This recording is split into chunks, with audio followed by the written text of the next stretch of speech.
তাহলে প্রথম জ্ঞানটির নাম কি বললাম? আচ্ছাদিত। আচ্ছা, কি কেমন জ্ঞান মা? একজন মায়ের গর্ভে ছেলে আছে, ছেলে কিংবা মেয়ে আছে, খুব কথাটা মন দিয়ে শুনবেন। ওই ছেলেটা যাকে ডেকে বলছে, জানিস ছেলেটা আমার এখানে লাথি মারছে, বলে না মা? ছেলেটা যখন গর্ভে থাকে বলে না, এখানে লাথি মারছে, ওখানে লাথি মারছে, বলে তো? ছেলেটা আছে কিন্তু লাথি মারছে, এই জ্ঞানটির নাম হলো, ছেলেটি জানে না তাই লাথি মারছে, ছেলেটিকে দেখা যাচ্ছে না, তাই এই জ্ঞানটির নাম হলো আচ্ছাদিত জ্ঞান।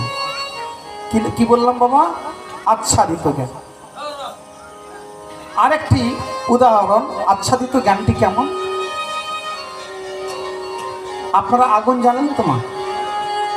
আচ্ছা, আগুন জ্বালতে গেলে প্রথমে ধোঁয়া হয়, ধোঁয়া থেকে আগুন থাকে কি বাবা? একটা কৃপা করে বলুন, ধোঁয়াতে কি আগুন থাকে? হ্যাঁ কি না বলুন? থাকে না? আছে। ধোঁয়াতে হাত দেবেন তো তাপ অনুভূতি হবে না? উষ্ণ অনুভূতি হবে তো? তার উষ্ণ বা তাপের অনুভূতি হলো কি করে? ফিলিংস হলো কি করে? আগুনটা আছে বলে। ধোঁয়ার মধ্যে আগুন থাকে, দেখা যায় না। যেমন দেখুন আচ্ছাদিত জ্ঞানটা কেমন, একটি ছোট্ট বীজ, বীজের মধ্যে তো বৃক্ষ আছে কিন্তু আচ্ছাদন অবস্থা, দেখা যায়। এবার তাহলে সংকুচিত জ্ঞানটা কেমন? জয় জয় শ্রীরাধে। সংকুচিত জ্ঞানটা কেমন? ভালো করে দেখবেন কসাইখানাতে, কসাইখানা জানেন তো?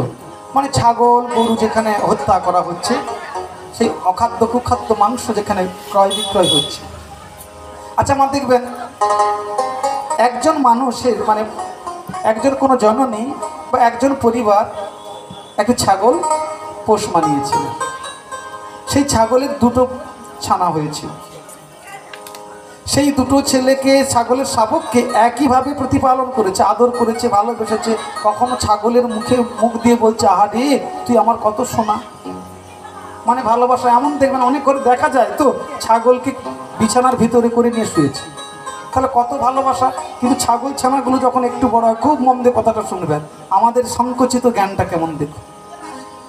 ছাগল ছানাটা যখন একটু বড় হলো, মানে পয়সা ভালো পাওয়া যাবে, ওই কসাইদার অ্যানাউন্স করতে করতে যাচ্ছে, ছাগল দেবে ছাগল, তখন আপনি ডেকে বলছেন, আমাদের ঘরে দুটো ছাগল আছে, নেবেন আসুন। তখন দাম দর হলো, আপনি ছাগলটাকে বিক্রি করে দিলেন। যার বদনে বদন দিয়ে কিস করে, মানে চুমু খেয়ে বললেন, কি রে সোনা আমার, সে ভালোবাসাটা বাজারে বিক্রি হয়ে গেল। হ্যাঁ, সেই জীবটাকে বিক্রি করে দিলেন কসাই হাতে, এটাই ভালোবাসা। যাই হোক, দিলেন। সেই কসাইদার ওই দুটো ছাগলের শাবক দেখুন, একই সঙ্গে একই দিনে জন্ম নিয়েছে, একই গৃহে প্রতিপালন হচ্ছে, একই সঙ্গে বড় হচ্ছে। যখন কসাইখানাতে গেল, প্রথমে একটি শাবককে মেরেছে, মানে ছাগলের ছানাকে মেরেছে, মেরে কসাইদার তুলে রেখেছে।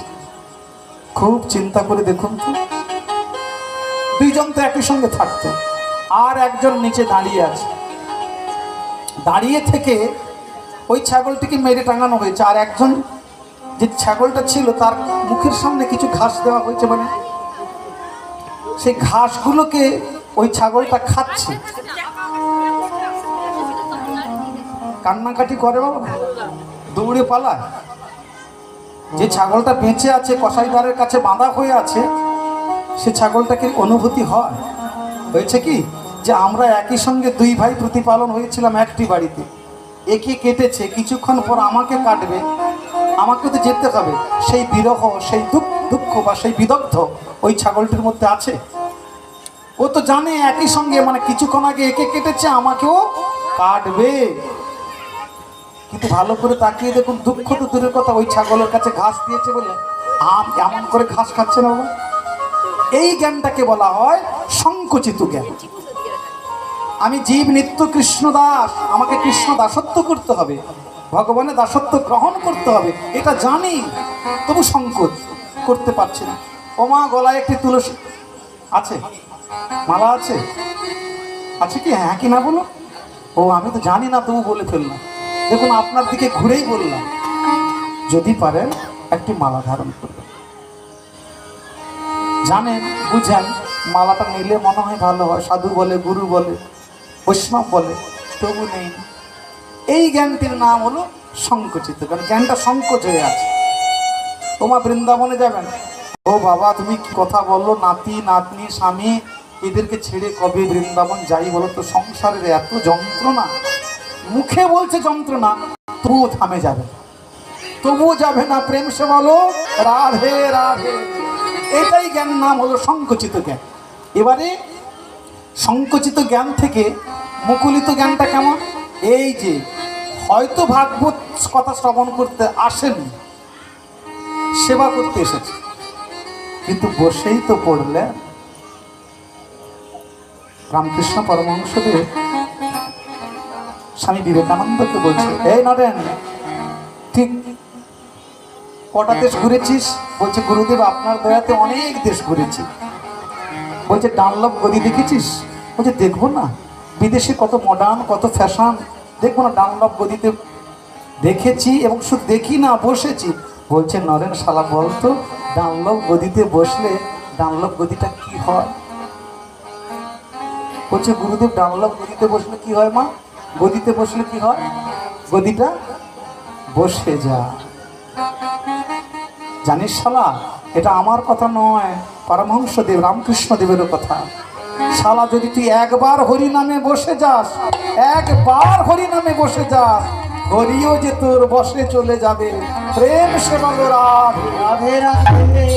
আর কৃপা করে যখন একবার বসে পড়েছেন, এই সাধুর কথা, গুরুর কথা, বৈষ্ণবের কথা শ্রবণ তো একটু হলো, এই নাম হলো মুকুলিত জ্ঞান। সকালে গিয়ে স্বামীকে বলবেন, হ্যাঁ গো তাদের ঘরে হরিবাসর হয়েছিল, কতজন ভক্ত এসেছিল, বৈষ্ণব এসেছিল, আমার ঘরে একটু হরিবাসর করো না, একটু ধর্মের পথে থাকো না। ধর্মের পথে থাকলে দশা আসতে পারে না, শনির দশা, রাহুর দশা, কেতুর দশা আসতে পারে। এই যে একটুখানি করলেন না, হয়তো করলেন না, হয়তো মহতী হরিসেবা হলো না, ভগবানের সেবা হলো না, সাধুগুরু বৈষ্ণবের সেবা হলো না, কিন্তু মনে স্থাপন হলো। এই জ্ঞানটির নাম হলো মুকুলিত জ্ঞান। With devil be devil, with Superman be Superman, সৎসঙ্গে স্বর্গবাস, অসৎসঙ্গে নরকবাস। আর এই চৈতন্য চরিতামৃত কবিরাজ গোস্বামী আরেকটি শ্লোক লিখলেন, কি? সাধুনাং দর্শনাং পূর্ণ তীর্থভূত হি সাধবু, তীর্থ ফলতি কালেন সত্য সাধু সমাগম।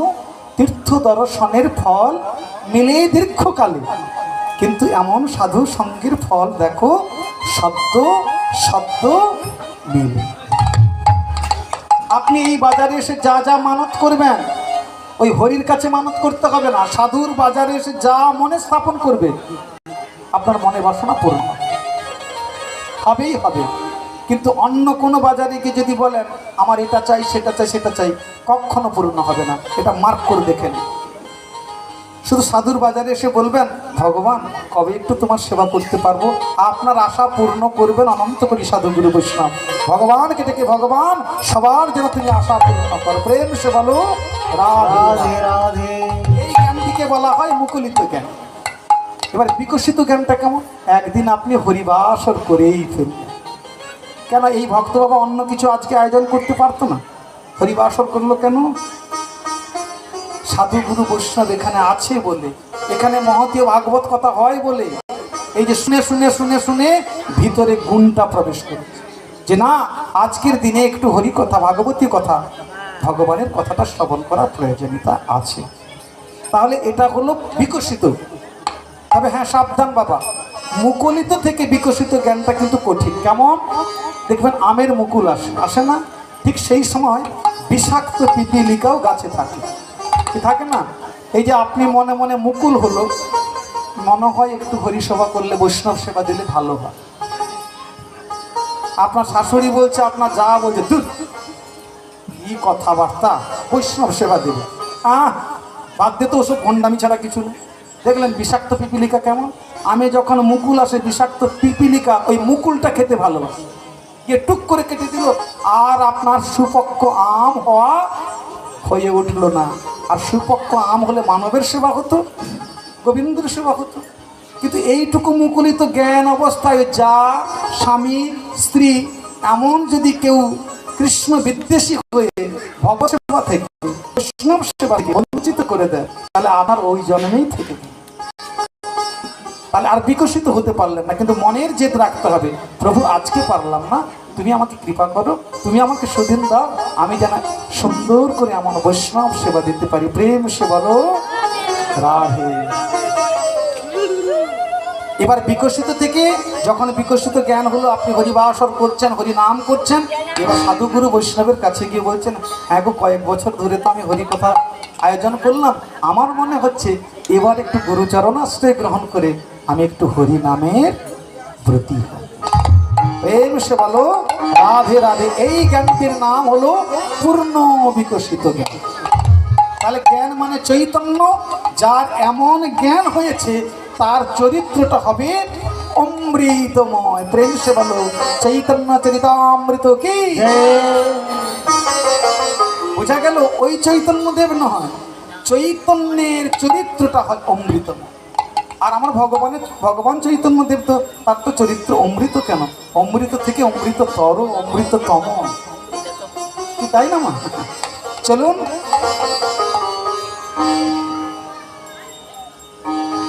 শ্রীমান মহাপ্রভু খুব মন দিয়ে কথাগুলো শুনবেন। চৈতন্য হিস্ট্রি, চৈতন্য দেবের ইতিহাস জানেন তো মায়েরা? জানেন তো? আমার মা বলছে হ্যাঁ গো আমি জানি। জানবেন কেন? কেন জানেন না? জল যেতে যেতে তো নালা হয়, বাড়ির জল দেখবেন যেখানে পড়ে সব জায়গায় জল পড়ছে, দাগ থাকছে না, চিহ্ন থাকছে না, কিন্তু বাড়ির চালের জলটা যেখানে পড়ছে দেখুন সেখানে চালের সোজাসুজি করে একটা সুন্দর রেখার দাগ হয়ে গেছে। কেন? ওই জল পড়তে পড়তে দাগ হয়, জল পড়তে পড়তে নালা হয়, নালা হতে হতে খাল হয়, খাল হতে হতে নদী হয়, নদী হয়ে যদি নদীর স্বাদ থাকে সে একদিন সাগরে মিশে যায়। প্রেম সে বলো রাধে রাধে। চৈতন্য হিস্ট্রি কি? শ্রী চৈতন্যদেব 12 বৎসর বয়সে, মানে 12 বৎসর বয়সে কলাপ শাস্ত্রের অধিকারী হয়। 15 বৎসর বয়সে ফাঁকি শাস্ত্র রচনা করে। 18 বৎসর বয়সে, মানে 18 বৎসর বয়সে প্রথম তিনি সচিমায়ের কথাতে এক বালিকার বিবাহ করেন, যার নাম লক্ষ্মীপ্রিয়া। মহাপ্রভুর বয়স কত মা? ম্যাথমেটিক্স অঙ্কটা মাথায় রাখবেন। চৈতন্য রিসার্চটা কেমন দেখুন। যে দাদা ভাইরা ইয়ং সমাজে দাদা ভাইরা চৈতন্য দেবকে নিয়ে ঠাট্টা ফাজলামো করে, দাদা ভাইরা করে না, করে আমাদের কীর্তনিয়া। নামটা নিশ্চয়ই শুনেছেন, সবার কানে কানে আছে নামটা। কিছুদিন আগে যাকে প্রশাসন ঠেঙিয়েছিল, যার নাম আমি বলতে চাই না, আপনারা জানেন। চৈতন্য দেবের নিন্দা, বৈষ্ণবদের নিন্দা, ব্রাহ্মণদের নিন্দা, ভাগবতের গ্রন্থের নিন্দা। আমি জানি না কোন মানুষ, কোন ভক্তজন তাকে নিয়ে এসে তার মুখে কীর্তন শোনে। কীর্তন কি? আর কীর্তন কাকে বলে? রূপ গোস্বামী পাদ তার উজ্জ্বল নীলমণি গ্রন্থে বললেন, নাম রূপ গুণাধীনা লীলা মূর্চৈ ভৈ কীর্তনাম। ভগবানের রূপ, ভগবানের নাম, ভগবানের লীলা যিনি কর্তৃত্ব সহকারে বর্ণনা করে তাহাকে বলা হয় কীর্তন।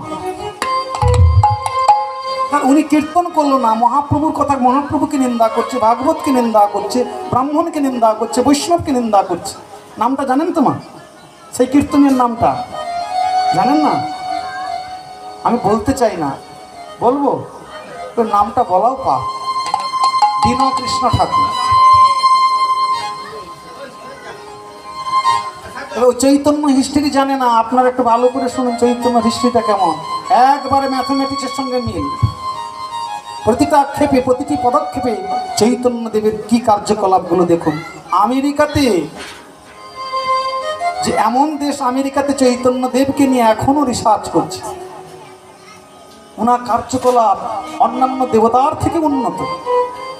তাই রূপ গোস্বামী পাদ তার একটি গ্রন্থে, বিদগ্ধ মাধব গ্রন্থে একটি শ্লোক দিলেন। শ্লোকটি কি আপনারা নিশ্চয়ই জানেন। অনেক গ্রন্থ রচনা করেছিলেন, দানলীলা কৌমুদিনী, বিদগ্ধ মাধব, ললিত মাধব, ভক্তি রসামৃত সার সিন্ধু, উজ্জ্বল নীলমণি। তার সেই গ্রন্থটির নাম হলো বিদগ্ধ মাধব।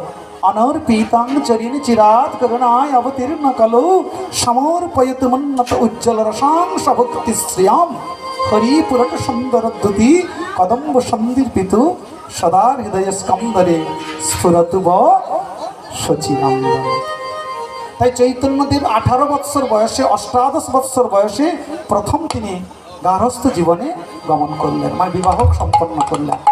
আর না বল্লভাচার্যের কন্যা, যার নাম লক্ষ্মীপ্রিয়া। লক্ষ্মীপ্রিয়াকে বিবাহ করে তিনি চলে গেলেন নিজ পিতৃ মানে পিতামহের ভবনে, বাটিকাতে।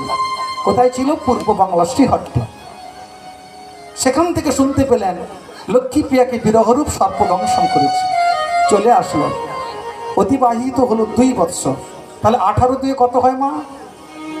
20 বৎসর।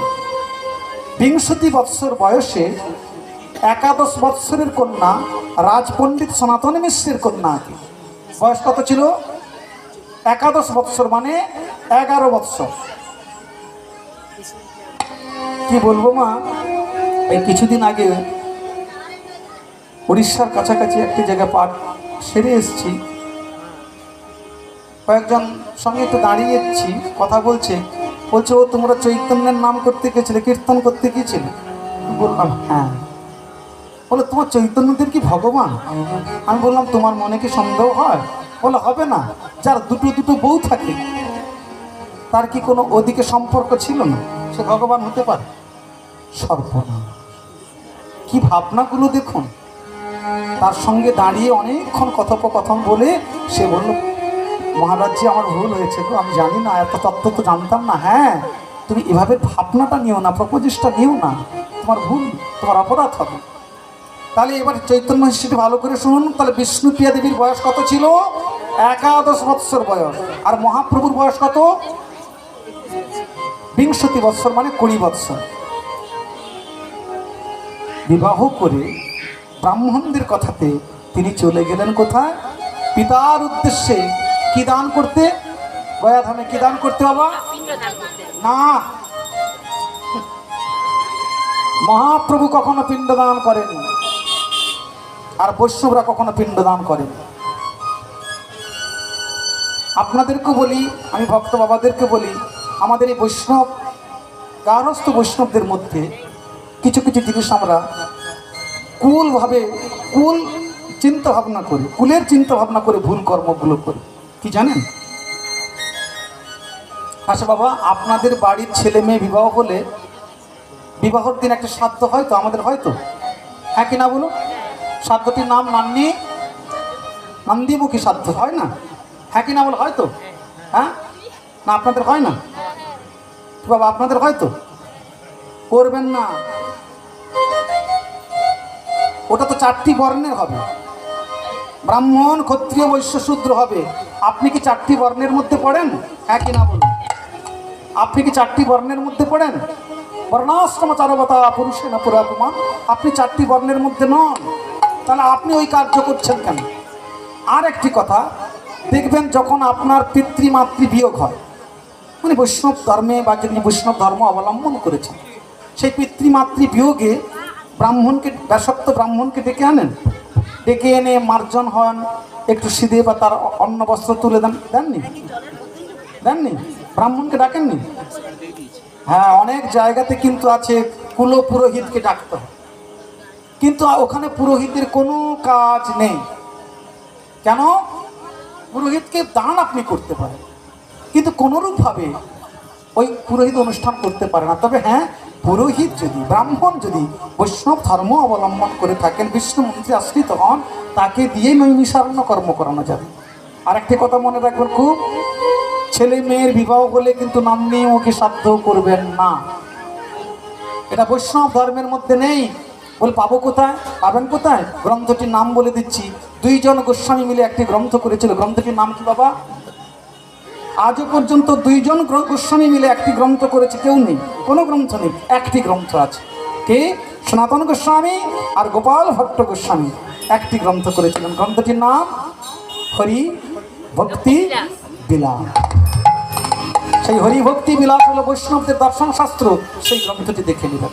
যাই হোক, রাধে রাধে। তাহলে এবার আসি, সেই চৈতন্যদেব মায়ের কথা, মায়ের অনুরোধে বিষ্ণুপ্রিয়াকে বিবাহ করলেন। বিষ্ণুপ্রিয়ার বয়স 11 বৎসর, মহাপ্রভুর বয়স 20 বৎসর। দেখুন এখানে কি আমাদের প্রশ্ন হয় না, মহাপ্রভু 25 বৎসর বয়সে কেন সন্ন্যাসী হলো? কেন 24 বৎসরে হলো না? কেন 22 বৎসরে হলো না? মহাপ্রভুর দাদা অগ্রজ বিশ্বরূপ তিনি 16 বৎসর বয়সে সন্ন্যাসী হয়েছেন, মানে 16 বৎসর বয়সে। তাহলে মহাপ্রভু এই কটি দিন অপেক্ষা করলো কেন? ভালো করে চৈতন্য হিস্ট্রি শুনুন। বিষ্ণুপ্রিয়াকে যে বিবাহ করেছিল, বিষ্ণুপ্রিয়ার বয়স ছিল 11 বৎসর। এই যে ভগবান শ্রীকৃষ্ণ চৈতন্য মহাপ্রভু তিনি মহাবদান্য, জগতের কাছে তিনি অন্যান্য যুগে সব কিছু দিয়ে এসছেন। কি?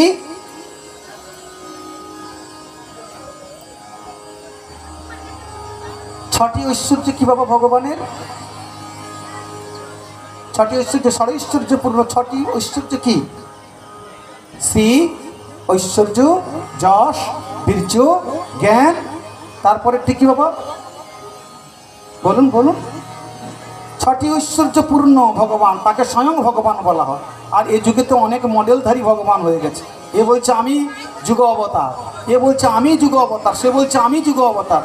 আরে যুগ অবতার বললে হবে না, তোমাকে পরিচয়টা দিতে হবে। তুমি 6টি ঐশ্বর্যপূর্ণ তো। শ্রী, তোমার সৌন্দর্য, দেহের সৌন্দর্য কখনো হানি হবে না। ঐশ্বর্য, বীর্য, তুমি বীর্যবান হবে। জ্ঞান, সর্বশ্রেষ্ঠ জ্ঞানী হবে তুমি। শ্রী, ঐশ্বর্য, যশ, বীর্য, জ্ঞান, তারপরেরটি হলো বৈরাগ্য, মানে ত্যাগ। ভালো করে তাকিয়ে দেখুন, ভগবানের যত অবতার আছে কোনো না কিছু ঐশ্বর্য আছে। যেমন দাপর যুগে ভগবান শ্রীকৃষ্ণ কুরুক্ষেত্রের মাঠে তার জ্ঞানের পরিচয় দিয়েছিলেন, বৃন্দাবনে বীর্যবানের পরিচয় দিয়েছিলেন, আর মথুরাতে ঔদার্যের পরিচয় দিয়েছিলেন, ঐশ্বর্যের পরিচয় দিয়েছিলেন, দ্বারকাতে ঐশ্বর্যের পরিচয় দিয়েছিলেন। শ্রী, ঐশ্বর্য, যশ, তাই ভগবানের যশস্বী, যশটা ছড়িয়ে পড়েছিল, তার মতো যশস্বী কেউ নেই। তাহলে শ্রী গেল, ঐশ্বর্য গেল, যশ গেল, তিনি বীর্যবান, বীর্য গেল, জ্ঞান, তারপর বৈরাগ্য। আচ্ছা কৃপা করে বলুন, ভগবান কোথাও এই ত্যাগের প্রতিভা দেখিয়েছে? ভগবান ছিল কিন্তু ত্যাগের প্রতিভা সম্পূর্ণ দেখায়নি। ত্যাগটা কেমন মা? আচ্ছা কৃপা করে বলুন, ত্রেতা যুগে প্রভু রামচন্দ্র, আপনাদেরকে বলি যাদের যাদের 3 ভাই 4 ভাই 2 ভাই রয়েছেন, বাবার সম্পত্তি মানে বাবার বিষয় আসর এক ভাইকে দিয়ে দিল আর এক ভাইকে দিল না, সেই ছেলেটা বাবা মাকে দেখবে তো? তুমি বাবার 2 বিঘে সম্পত্তি বড় ছেলেকেই দিয়ে দিল, ছোট ছেলেকে দিল না, কিংবা ছোট ছেলেকেই দিল বড় ছেলেকে দিল না, সে ছেলেটা কিছু বলবে না?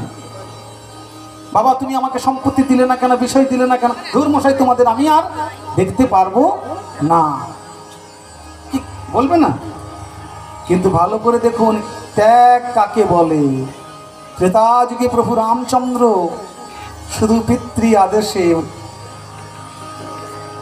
যিনি শশাগরা পৃথিবীর অধীশ্বর হবেন, অযোধ্যার সিংহাসনে বসবেন, একটি বাক্যে মাত্র 2 বিঘে 4 বিঘে জমি নয়, তাকেই বলে তো ভগবান। রাজ সোনার সিংহাসনটা ছেড়ে দিয়ে যে সিংহাসনের জন্য মানে দুর্যোধন বলেছিল বিনা যুদ্ধে নাহি দিব আমি সুচাগ্রমে দিব, কিন্তু ভগবানও তো পরিচয় দিলেন। দেখুন পিতা কেঁদো না, তুমি দুঃখ করো না।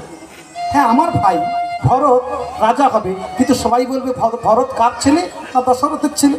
আর আমি যদি রাজা হই সবাই কার ছেলে বলবে? দশরথের ছেলে বলবে। বাবা আমি হই কিংবা আমার ভাই হই, যেই বসুক না কেন এই অযোধ্যার সিংহাসনে, তোমার ছেলে তো হবে, তোমার নাম তো হবে। বাবা তোমার আদেশে, তোমার আদেশ রক্ষার জন্য আমি সমস্ত ত্যাগ করে গেলাম। কি ত্যাগ করে গেল? সমস্ত ত্যাগ করে গেল না, সমস্ত ত্যাগ হয়নি প্রভু রামচন্দ্র। আচ্ছা কৃপা করে বলুন তোমার পিছনে পিছনে লক্ষণ বলছে দাদা তুমি চলে যাচ্ছ, আমাকে নিয়ে যাবেন, আমিও তোমার সঙ্গে যাব। লক্ষণ গেল, কিন্তু তার পিছনে পিছনে কে গিয়েছিল মা? মাঝখানে কে ছিল? মা জানকী, তাহলে সেখানে নারী মানে প্রকৃতির সঙ্গে ছিল, একই না বলুন? ত্যাগ, সিংহাসন ত্যাগ হয়েছে, বিষয় বৈভব ত্যাগ করেছে, কিন্তু প্রকৃতির সঙ্গে ছিল। তাহলে ভগবানের যে 6টি ঐশ্বর্য, তাহলে ত্যাগ ঐশ্বর্যটা সম্পূর্ণ ত্রেতা যুগেও হয়নি। আসুন দাপর যুগে। দাপর যুগে কৃষ্ণ ভগবান হয়ে তিনি আবির্ভূত হলেন নন্দালয়ে বা আমার কংস কারাগারে।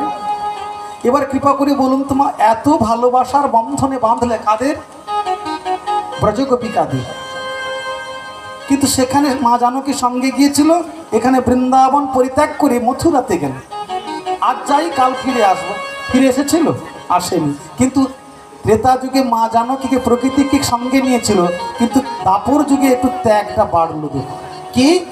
বৃন্দাবন থেকে মথুরাতে গেল, নারীর সঙ্গে ছিল, 2 ভাই গিয়েছিল, তারা নারীর সঙ্গে নেই। মথুরা থেকে দ্বারকাতে গেল, নারীর সঙ্গে গিয়েছিল, কিন্তু নারীকে ভালোবেসেছে।